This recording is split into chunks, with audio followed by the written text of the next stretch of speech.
2 பொருள்களின் ரூபாய் 15 என சில பொருட்கள் வாங்கப்பட்டு அவை 3 பொருள்கள் ரூபாய் 25 என விற்கப்பட்டால் லாபம் சதவீதத்தை காண்க. 2 பொருட்கள் 15 ரூபாய்னா ஒரு பொருள் எவ்வளோ? 15. அப்போ வாங்கப்பட்டு அப்படின்னா வாங்கிய விலை அல்லது அது பேர் என்னது? அடக்க விலை. வாங்கிய விலையை போட்டுக்கிட்டா எத்தனாவது கணக்கு சமம்? 4.2ல 5வது வாங்கிய விலை.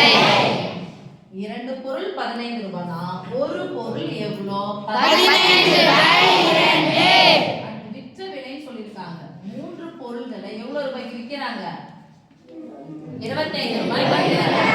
கணக்கு படிக்கும் போது காதை எங்க வச்சிருக்கணும் சாமி? அவ்வளவுதான் ஆயிடுச்சு.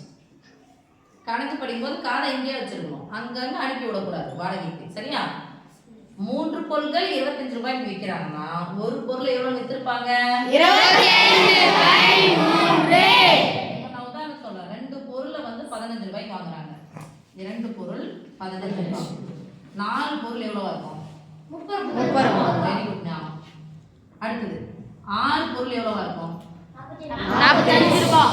45 ரூபாய். 8 பொருள் எவ்வளவு? 60 ரூபாய். 60 ரூபாய். 10 பொருள் எவ்வளவா இருக்கும்? 75. இப்போ 3 பொருள் எவ்வளவு வாங்குறாங்க? எவ்வளவு விக்கிறாங்க? 25. 6 பொருள் எவ்வளவு? 50 ரூபாய். 50. 9 பொருள் எவ்வளவு வித்திருப்பாங்க? 75. உங்க பாரு சாமி எங்க வந்திருக்கு பாருங்க. 10 பொருளை வாங்கி 9 பொருள்லே அத லாபத்தை எடுத்துறாங்க.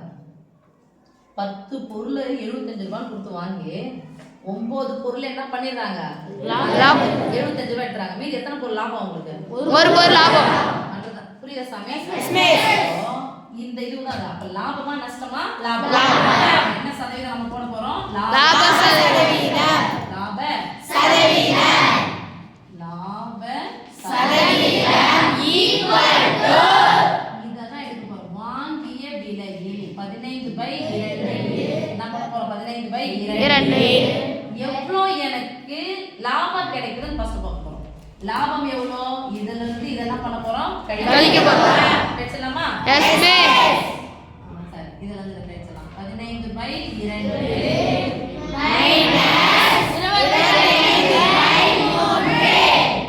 மாத்திக்கோமா. இதான் அதிகம். விற்றது இதான் அதிகம். லாபம்னா yes miss. 25/3 minus 15/2 into 100% equal to ஒரு வினையன் இன்னொரு வினையன் நடுவில் பிளஸ் மைனஸ்னா பகுதியை பார்க்கணும். பகுதியில் ஒரே மாதிரி இல்ல, வேற மாதிரி இருக்கு. அப்புறம் வேற மாதிரி இருந்துச்சு. 2 பேருக்கும் 2 பேருக்குனா 25 2 எவ்வளோ? 50. 3 15 எவ்வளோ? 45. கழிச்சா எவ்வளோ வரும்? 5. 5/6. இந்த வகுத்தலுக்கு பதிலா என்ன போட்டுக்கலாம்? பெருக்கல். வேணாம். இன்டு. வகுத்தல் என்பது பெருக்கலின் தலைகீழி. தூக்கி போடுங்க. 2/15 இன்டு 100%. நடுவுல பெருக்கல். குறுக்கல் ஓர் 2 ஓர் 6 ஓர் 5 1 1 100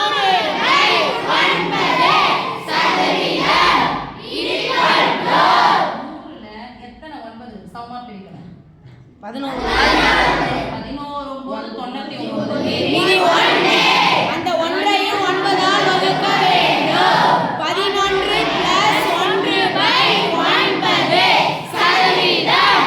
11 முழுசா இருக்கும். 11 + 1/9 சமம்.